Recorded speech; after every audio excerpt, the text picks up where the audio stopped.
señores y bienvenidos un domingo más a mi canal. Como podéis ver por aquí abajo os voy a hablar de 6 técnicas de estudio diferentes para que las podáis aplicar si no las aplicáis o para que podáis descubrir nuevas formas o nuevos métodos de estudio. Aparte de explicaros la técnica en sí, también os voy a poner un ejemplo de cómo los uso o cómo los usaría yo para que os hagáis una idea de cómo lo podéis aplicar. Tengo que admitir que algunos nombres me los he inventado porque no sabía cómo llamarlos, otros se llaman así. Espero que os guste un montón, que os sea útil y no me enrollo más. No os olvidéis de suscribiros por el botón rojo de aquí abajo, activar la campanita, darle like y comentar qué próximos vídeos queréis ver.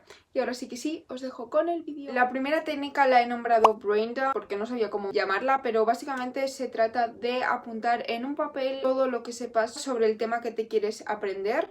Es decir, cuando ya has hecho la clase, cuando ya has mirado el vídeo en YouTube o cuando ya hayas recibido la información que tienes que aprender básicamente, ya sea de una clase, de algún vídeo, de un capítulo de algún libro o lo que sea, coges un papel y allí apuntas todo lo que te acuerdes sobre ese tema. Cuando tengas ya apuntado todo, absolutamente todo lo que sepas, vas a darte cuenta de varias cosas. La primera es de dónde tienes los huecos, a dónde dices, es que no me acuerdo, entonces va a ser ese punto o ese subapartado que lo tengas que revisar. También basta darte cuenta que hay conceptos que no sabes ligar, o sea, que no sabes conectar entre sí y no sabes por qué están en el mismo tema. Si no sabes cómo se conectan los subtemas entre sí, te va a ser mucho más difícil memorizar las cosas porque no sabes qué relación o por qué está esto aquí y por qué está esto al otro lado. Después de apuntar absolutamente todo lo que sepas, obviamente sin mirar, cogería un boli y voy apuntando todo eso que me haya faltado o toda esa información que tenga incorrecta, con la cual cosa voy a poder ver de un vistazo, ok,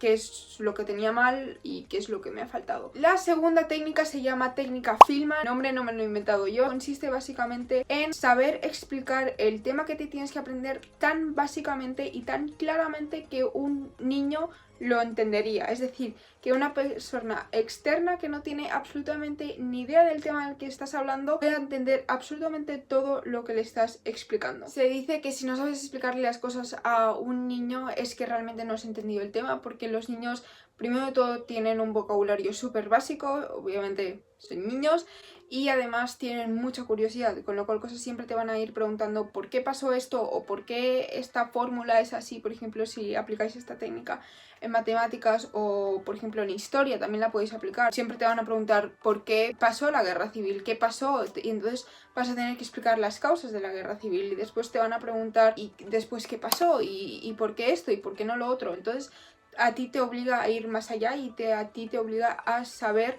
mucho más del tema y muy profundamente, con lo cual realmente has entendido el tema y es el objetivo de todo esto, porque cuando entiendes una cosa es mucho más fácil memorizarla. Yo he utilizando esta técnica un montón de tiempo sin saber que realmente era una técnica. Yo cuando tengo que memorizar algo siempre se lo explico a alguien imaginario. La siguiente la he llamado podcast. Básicamente se trata en grabar propia voz explicando un tema o encontrar algún podcast ya subido, ya sea en Spotify o en YouTube o lo que sea, e ir escuchándolo pues mientras estás en el autobús, mientras das un paseo o básicamente en casa, por ejemplo. Yo esto lo usé mientras estudiaba para historia y para selectividad. Hay un podcast en Spotify que se llama Historia de Selectividad y la verdad es que me escuché absolutamente todos los temas. Me los escuchaba cuando iba a dar un paseo, que alguien pues me lo fuera contando.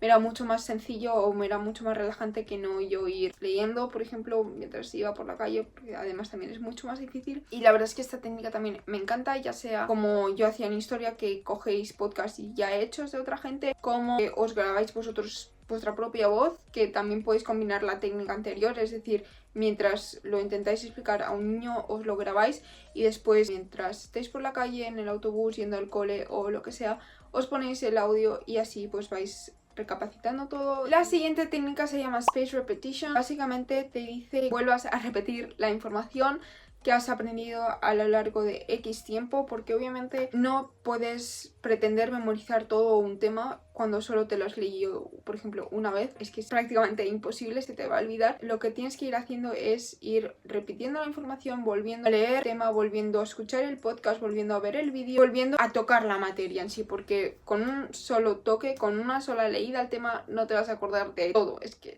como digo, prácticamente imposible. Dejar espacio entre día de estudio y día de estudio, o sesión de estudio y sesión de estudio. Tu cabeza también te lo agradecerá, porque no vas a estar 5 horas sentadas aprendiendo la guerra civil, sino pues que vas a estar 1 hora, después vas a descansar o vas a hacer otras cosas y después por la tarde vas a volver a repetir, o ya mañana lo vas a volver a repetir. No cal que sea obviamente siempre el mismo método de estudio, o sea, no cal que sea, por ejemplo, siempre leyendo el tema del libro, sino que puedes utilizar diversas fuentes como vídeos, quedar con tus amigos, podcasts, libros que te lo explique el profesor o lo que sea. Esta técnica de estudio también me encanta y es hacerme propios exámenes. Por ejemplo, en matemáticas me apuntaba problemas o me apuntaba operaciones por hacer y eso lo hacía por la noche, entonces el día siguiente tenía como un examen y me lo tomaba literalmente como un examen sin poder mirar libros, sin poder mirar internet, si me dejaban utilizar la calculadora, pues con calculadora, teniendo 1 hora de tiempo. Después cogía otro bolígrafo y me corregía el examen, igual que en las 2 primeras técnicas veía dónde estaban mis puntos flojos, donde había equivocado más, donde tendría que reforzar la información, donde tendría que volver a mirarme el tema o lo que sea, y no solo en matemáticas, sino que por ejemplo en historia también lo utilizaba muchísimo, que pues me ponía causas de la guerra civil, empezaba a explicar todas las causas de la guerra civil, me daba cuenta de qué fechas no me acordaba del todo, de qué nombres no me acordaba del todo. Por ejemplo, si lo queréis utilizar en lengua, por ejemplo en inglés, yo me pondría una lista de palabras en inglés para que después las traducierais al español y después una lista de palabras en español que las traducierais al inglés. Yo me aseguraría de tener la respuesta correcta, ya sea porque sacáis el ejemplo de internet y ya en internet está la respuesta, o porque repetís un ejercicio que habéis hecho en clase y obviamente tenéis la respuesta, o básicamente si no tenéis la respuesta, tener a alguien que sepa cómo resolver ese problema, porque si no tenéis la respuesta correcta o no sabéis cómo encontrar la respuesta correcta, poco os va a servir esta técnica, porque no vais a poder corregir correctamente el ejercicio o el problema que habéis hecho, entonces no vais a poder daros cuenta cuáles son vuestros errores o cuáles son vuestras debilidades, entonces va a ser como un poco inútil todo el proceso. Yo siempre lo hacía de problemas que había hecho en clase o de ejercicios de internet, que hay siempre hay un montón. Y ya por último, las flashcards, que también es como una subcategoría de la técnica anterior de ponerte a prueba, de hacer exámenes.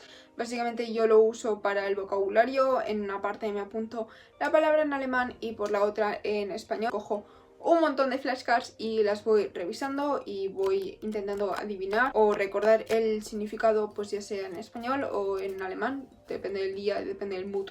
Pues primero me pongo la palabra en español para adivinarla en alemán, después cojo otras palabras que me las pongo en alemán y las intento adivinar en español para así cambiar un poco. Las flashcards me encantan, ya sea para ponerme a prueba o hacer pequeños exámenes, como os acabo de contar, pero también pues para esquematizar información y tenerla toda junta y súper compacta, súper práctico para llevarlo en cualquier lugar, en el bus, tren, por la calle, lo que sea. Las flashcards me encantan. Espero que os haya gustado un montón el vídeo, que como os he dicho al principio hagáis descubierto nuevas técnicas de estudio y que las podáis aplicar. Si utilizáis otras técnicas de estudio, dejadlo en los comentarios, obviamente, para que así todos nos podamos ayudar. Y nada, nos vemos el domingo que viene con otro vídeo. ¡Tschüss!